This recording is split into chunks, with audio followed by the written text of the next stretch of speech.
Nasi uno ndiruzuba mwari bari kukudana usafuratira nyasha zabo Yesu akakumirira moyo wako uvure nasi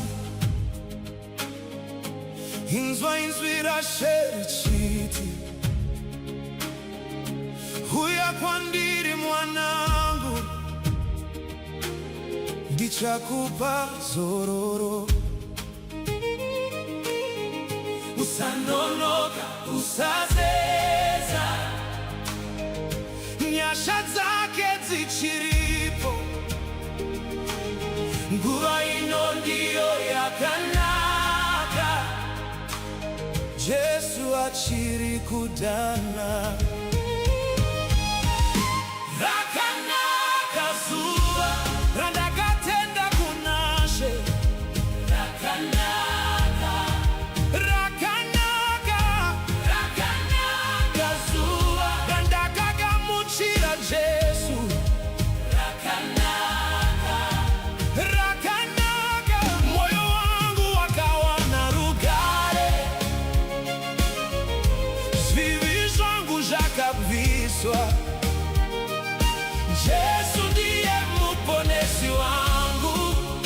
ndinomurumbidza nokusingaperi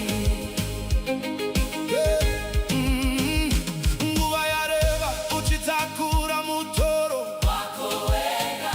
nguva yareva uchifamba uri wega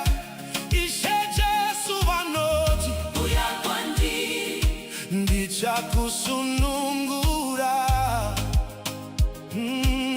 nyasha zake hadziperi rudo rwake haruperi nasi unogamuchira upenyu utsva muna Kristu usanonoka usazeza nyasha zake zichiripo nguva ino ndiyo yakanaka Yesu achiri kudana rakanaka zuva randakatenda kunashe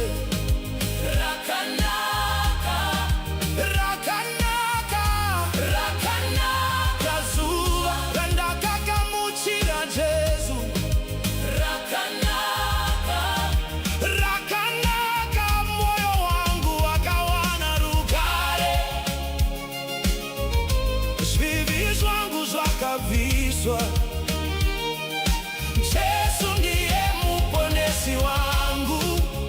ndinomurumbidza nokusingaperi nasi uno uya kuna Yesu maoko ake akazaruka hakuna mumwe anoponesa kunze kwa Yesu Kristu garumbidzwe nokusingaperi mambo wemadzimambo zita rake ngarikudzwe nekusingaperi amen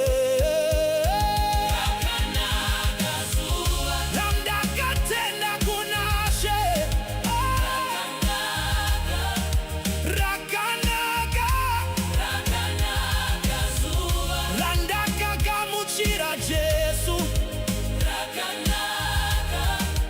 rakanaka ndakasunungurwa nenyasha Yesu ndiye muponesi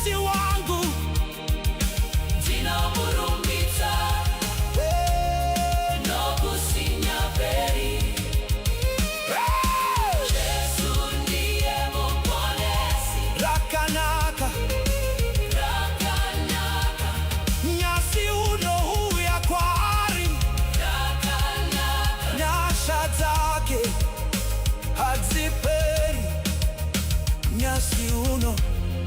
huya kuna Jesu. Amen. Amen.